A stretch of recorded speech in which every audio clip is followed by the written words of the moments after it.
bertemu kembali dengan saya Ike Farida dalam Indonesia Law Study. Mari 7 menit bersama saya kita belajar hukum Indonesia. Tapi sebelumnya jangan lupa untuk like, komen, dan subscribe video ini, oke? Dalam episode kali ini saya ingin membahas mengenai perikatan. Perikatan ada di dalam buku ketiga di dalam KUH Perdata. KUH Perdata itu adalah Kitab Undang-Undang Hukum Perdata. Di dalamnya ada 4 buku. Buku pertama mengenai orang, buku kedua mengenai kebendaan, buku ketiga mengenai perikatan, buku keempat mengenai pembuktian dan daluarsa. Nah, kita akan membahas perikatan yang ada di dalam buku ketiga.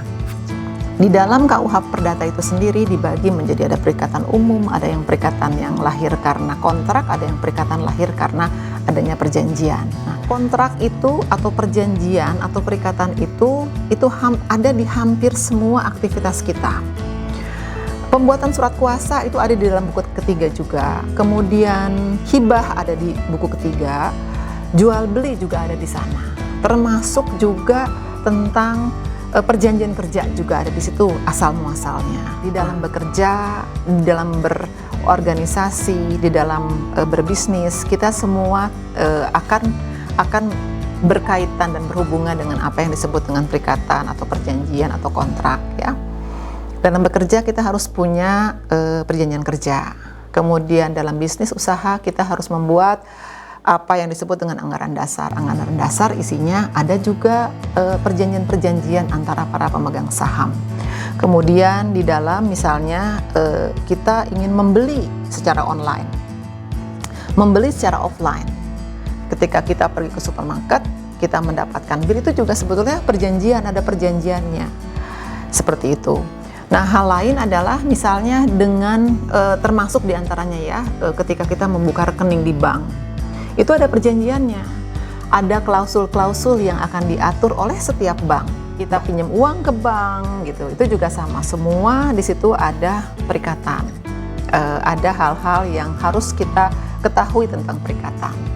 Perikatan itu isinya apa saja sih dalam sebuah kontrak misalnya, atau dalam sebuah perjanjian? Isinya ada macam-macam. Isinya harus mencantumkan identitas para pihak. Selain identitas para pihak, isinya harus ini yang tanda tangan di situ itu siapa ya? Misalnya Bapak Badi. Bapak Badi itu dia posisinya sebagai apa? Sebagai diri sendiri, ataukah dia mewakili sebuah organisasi, ataukah dia mewakili sebuah badan hukum?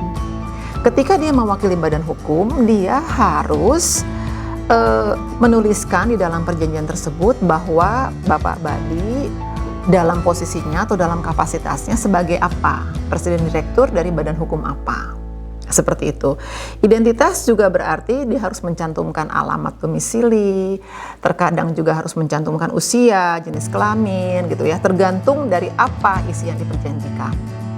Kemudian hal lain yang harus ada di dalam sebuah kontrak atau perjanjian itu adalah ruang lingkup. Ruang lingkupnya apa? Ini perjanjian mengenai apa ya? Itu harus dituliskan. Kemudian yang keempat misalnya objek yang diperjanjikan apa. Kemudian yang kelima masa berlaku, kapan dimulai perjanjian, kapan perjanjiannya selesai. Itu juga penting untuk dicantumkan dalam sebuah perjanjian.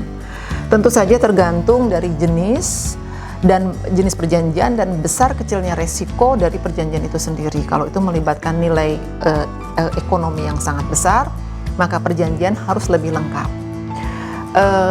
Karena di Indonesia di dalam KUH Perdata itu silahkan untuk Anda memperjanjikan. Beda dengan beberapa negara lain yang sudah ada di dalam undang-undangnya, tidak perlu dimasukkan pun, para pihak cukup membuat 1 atau 2 lembar perjanjian, karena sisanya akan dikembalikan ke undang-undang. Tapi di Indonesia kita harus memperjanjikan di dalamnya. Nah, selain yang tadi saya sampaikan, masa berlaku misalnya, kapan dimulai dan diakhiri, yang lain adalah tentang hak dan kewajiban tentu saja. Hak Pak Badi apa, kemudian hak Bapak X apa, kewajibannya Pak Badi apa, kewajibannya Bapak X apa, dicantumkan di sana. Tentu saja ketika kewajiban itu tidak bisa dilaksanakan, apa sanksinya? harus juga dicantumkan apa dendanya, misalnya apa kompensasinya, ada atau tidak. Nah, terkait dengan kompensasi atau denda itu terkait juga dengan apa yang disebut dengan force majeure. Force majeure itu apakah harus dicantumkan di dalam kontrak, itu tergantung para pihak mau memasukkan atau tidak. Force majeure itu adalah suasana atau keadaan kahar, keadaan mendesak di mana para pihak pada akhirnya tidak bisa memberikan kewajibannya, tidak melaksanakan prestasinya. Misalnya seharusnya saya memasak kue dan menyetor kue sampai 50 buah, tapi ternyata tidak sanggup. Kenapa? Karena banjir. Di mana-mana banjir, tidak bisa belanja, tidak juga bisa mengirimkan kuenya gitu. Sehingga pihak lawannya tidak boleh komplain. Nah, contohnya pada saat pandemi ini juga bisa dikategorikan sebagai force majeure. Hal yang lain yang harus diperjanjikan juga dan penting untuk diperjanjikan di dalam kontrak adalah misalnya penyelesaian sengketa. Sengketa ini ketika bermasalah, ketika ada perbedaan pendapat, ada klaim, ada keluhan, itu mau diselesaikan di mana? Di pengadilan ataukah di arbitrase? Harus dicantumkan sebaiknya. Tapi kalau tidak dicantumkan artinya itu diselesaikan di pengadilan. Yang lain adalah ketika ini governing law-nya di mana ya? Hukum yang mengatur hukum negara mana? Perjanjian jual beli satu di Indonesia, satu di luar negeri. Nah, hukum yang mengatur di mana? Juga mengenai bahasa apa yang mau dipakai. Kalau di Indonesia harus ada bahasa Indonesia, terjemahannya adalah sebagai penambah saja. Yang lain adalah jangan lupa ditandatangan di atas materai untuk kontrak tersebut. Nah, itu sekalian adalah sebagai tips dari saya bahwa jangan lupa bahwa syarat sahnya berkontrak adalah ada 4. Sepakat para pihak, yang kedua cakap, orang tersebut yang tanda tangan dan yang melakukan kontrak tidak boleh usia di bawah umur, harus 18 tahun. Yang ketiga, orang tersebut yang ketiga adalah syarat sahnya adalah suatu sebab yang halal, dan yang terakhir adalah objek yang diperjanjikan. Ya, jadi itu harus dipenuhi. Nah, karena waktunya singkat untuk episode kali ini, saya akan akhiri di sini. Saya Ike Farida undur diri, sampai jumpa di episode berikutnya. Jangan lupa untuk like, komen, subscribe video ini. Semoga bermanfaat. Sampai jumpa.